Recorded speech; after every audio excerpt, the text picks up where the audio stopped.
Salut tout le monde, on se retrouve aujourd'hui pour une nouvelle vidéo lecture et aujourd'hui, comme vous avez pu le voir dans le titre, je vais vous parler d'une trilogie compagnon New Adult qui est Ce si joli trouble de Cora-Kama. Donc le premier tome c'est Ce si joli trouble, le deuxième tome c'est Une si parfaite comédie, oui j'avais oublié le titre, et le troisième qui est sorti il n'y a pas très longtemps c'est Une si troublante attention. J'ai vraiment du mal, à chaque fois c'est le premier tome que j'ai dans la tête.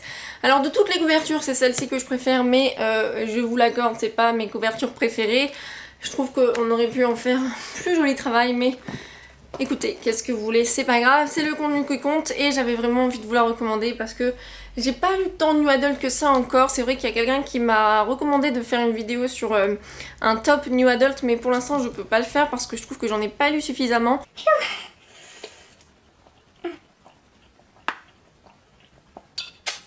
C'est la quatrième vidéo que je filme. J'ai trop soif. Donc revenons à nos moutons. Ce si joli trouble, Une si parfaite comédie et Une si troublante attention sont des livres donc considérés comme du New Adult, donc il y a des scènes un petit peu de sexe. Cela dit, je trouve qu'ils sont pas non plus... Enfin, voilà, je pense qu'on peut les lire à partir de 13-14 ans. Voilà, je voudrais pas genre les recommander à partir de 16 ans parce que je me doute qu'aujourd'hui tout se fait un peu plus jeune et ça reste quand même assez soft et il y a pas mal d'humour, il y a pas mal de choses très mignonnes, donc voilà. En plus je pense qu'il y a déjà beaucoup de gens qui ont lu à mon avis 50 Shades of Grey à 15 ans, donc et à côté de ça c'est du pipi de chat. Donc Ce si joli trouble reste mon préféré, je vous en ai déjà parlé puisque je l'avais mis sur mon top 10 de 2014. C'était un livre qui m'a tellement fait rire. C'est-à-dire que je l'ai lu une après-midi en peut-être 3 heures alors que j'étais mais d'une humeur exécrable. J'étais tellement triste à ce moment-là, je me souviens plus pourquoi, mais j'étais vraiment pas d'humeur, j'étais vraiment pas bien et voilà, j'avais besoin d'un livre qui me remonte le moral, mais je m'étais pas du tout attendue à ce que celui-là le fasse, mais juste je voulais me détendre. Et je suis ressortie de cette lecture alors que j'étais mais déprimée un peu avant. Je suis ressortie de cette lecture, j'étais hyper pimpante, j'étais excitée comme une puce, j'étais trop heureuse. Et un livre qui fait ça quand même, je trouve que c'est pas mal. Et en tout cas ça l'a fait pour moi, je sais pas si ça le fera pour vous, mais c'était tellement drôle. C'est-à-dire que c'est vraiment une suite de situations ridicules, mais alors à mourir de rire. Moi je sais que bon, si ça m'arrivait je rigolerais pas, mais en gros c'est elle qui est vierge et lui qui l'est pas. Et elle a dit un soir, bon voilà, je perds ma virginité. Et on va dire qu'elle a les chocottes au dernier moment, sauf que du coup, voilà, elle lui sort une excuse, mais bidon, mais alors en plus en pleine action, enfin c'est... Mais juste le truc, t'y crois jamais, mais c'est tellement drôle. Et en fait, ce mec-là se retrouve à être son prof pendant l'année, donc elle fait du théâtre. Donc vous imaginez bien que voilà, c'est génial. Moi, les histoires comme ça, j'adore. C'est vraiment très marrant celui-là, je l'adore, je le recommanderais sans problème pour quelqu'un qui a envie d'une lecture légère, qui a envie de sourire et qui a envie d'une lecture sexy, sympathique, et c'est vraiment ça, définitivement drôle et sexy. Le deuxième tome pour moi était un petit peu en deçà, mais tout simplement parce que en fait j'avais tellement rigolé avec celui-là que le fait que j'ai pas rigolé avec celui-là vraiment, ça m'a un petit peu fait un changement étrange, mais c'est parce que celui-ci est hyper, beaucoup plus sombre en fait, enfin heavy, plus pesant en fait dans l'ambiance, puisque la jeune fille qui est là, elle a beaucoup de problèmes personnels et ça va se ressentir énormément. Mais au-delà de ça, j'ai quand même beaucoup apprécié l'histoire, c'est quelque chose qui se lit encore une fois hyper vite. Donc c'est cette jeune fille-là qui sort avec un musicien un petit peu raté, enfin pas raté, c'est pas un musicien raté, mais c'est un raté lui, le mec pas très, comment dire, genre il va pas très bien la traiter, ce genre de choses. Mais voilà, elle se sent pas forcément de sortir, elle a pas l'impression qu'elle mérite mieux. Et en gros elle vient de parents hyper bourgeois et un jour ils rentrent ses parents et elle avait dit qu'elle sortait avec quelqu'un, mais quelqu'un mieux, et du coup elle va prendre un garçon qu'on a dans le premier tome, puisque c'est des tomes compagnons, donc à chaque fois on retrouve un personnage qu'on a déjà rencontré.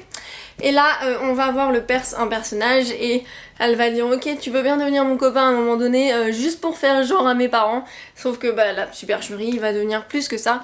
Et c'était quand même une très bonne lecture. Et enfin le troisième tome que j'ai lu donc il y a pas longtemps puisqu'il est sorti au mois de juin, c'est Une si troublante attention, et là je dirais qu'en fait c'est le plus ou moins parfait mix entre le premier et le deuxième tome. C'est léger et en même temps un petit peu pesant, mais c'est encore pas mon préféré. Voilà, mon préféré ça reste Ce si joli trouble, mais celui-là était pas mal. C'est l'histoire de cette jeune fille, donc la meilleure amie de Bliss, donc dans le premier tome, qui part en Europe pour voilà, pour se sentir libre, parce que ses parents en fait sont des grands PDG, enfin en tout cas son père est un grand PDG, sa mère vit un petit peu aux dépens de son mari. Tout se fait un petit peu dans les apparences et du coup elle a un petit peu envie de s'échapper de ça, d'autant qu'il y a des choses qui lui sont arrivées avant. Et là-bas il va y avoir cet homme qu'elle rencontre qui est un Américain également en Europe.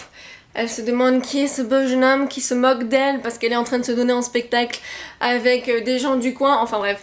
C'était un bon livre également, j'ai vraiment passé un bon moment de lecture. C'était sexy, c'était drôle, c'était un peu plus pesant. Mais dans celui-ci, je sais pas, c'est vrai qu'à des moments, je me suis pas forcément... Enfin, en gros, comment dire, en fait, le caractère de cette personne, donc Kelsey, je crois qu'elle s'appelle, oui c'est ça, ou Kesley, ah oui, c'est pas Kelsey, c'est... On va pas vouloir dire son prénom. Hein. En gros, cette jeune fille, il lui arrivait quelque chose, mais... Alors, je dis pas du tout que ce qui lui arrivait est pas grave, au contraire, mais juste en fait, la façon dont elle réagit, et la façon dont parfois elle fait les choses, et je me disais, mais pourquoi en fait, enfin...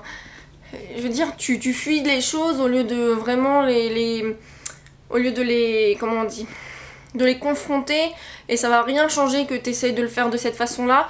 Au final, t'es toujours malheureuse, mais tu veux quand même pas prendre le risque de faire autrement. Enfin, je sais pas comment vous expliquer sans vous spoiler, mais du coup, voilà, j'ai parfois pas toujours compris les réactions de cette jeune fille, mais voilà, la relation entre elle et le garçon qui s'appelle, je ne sais plus, Jackson Hunt, c'est ça. Les prénoms, vous savez. Hein. Et du coup, bon, c'était quand même une très très bonne lecture. Donc en gros, vous l'aurez compris, c'était toutes des très très bonnes lectures. Si vous n'avez pas peur du New Adult, parce que je sais que certains n'aiment pas le genre tout pour ce qu'il représente, mais si ça vous plaît, que vous aimez les lectures légères, que vous aimez parfois qu'il y ait un petit peu plus d'émotion peut-être, parce que vous en trouverez dans ces deux-là, surtout dans celui-ci, mais si vous aimez rigoler, si vous aimez sourire, si vous aimez les trucs un petit peu sexy parfois, si vous aimez des contemporains l'été à lire à la plage, mais ça c'est juste parfait sincèrement. Parce que voilà, je trouve que ça rend heureux, ça donne le sourire en tout cas, c'est pas prise de tête, c'est divertissant, on a l'impression de regarder une rom-com à la télé ou enfin, sur un film, à l'ordi, je sais pas, peu importe. Donc voilà, moi c'est vraiment des livres que j'ai vraiment beaucoup aimés, et du coup c'est vrai que je vous avais dit j'ai envie de découvrir un peu plus Cora Carmack, donc je me suis pris le livre All Played Out qui n'est pas encore sorti en français. Donc j'espère sincèrement qu'elle me plaira autant que cette trilogie Compagnon. Donc si vous voulez les lire, vous pouvez évidemment les lire séparément selon le synopsis qui vous plaît le plus, mais le mieux c'est encore de lire les trois. Mais ça, c'est vous qui voyez. En tout cas, si je peux vous en recommander un, c'est celui-ci. Il y en a beaucoup qui préfèrent le deuxième parce que justement il est un petit peu plus profond, on va dire.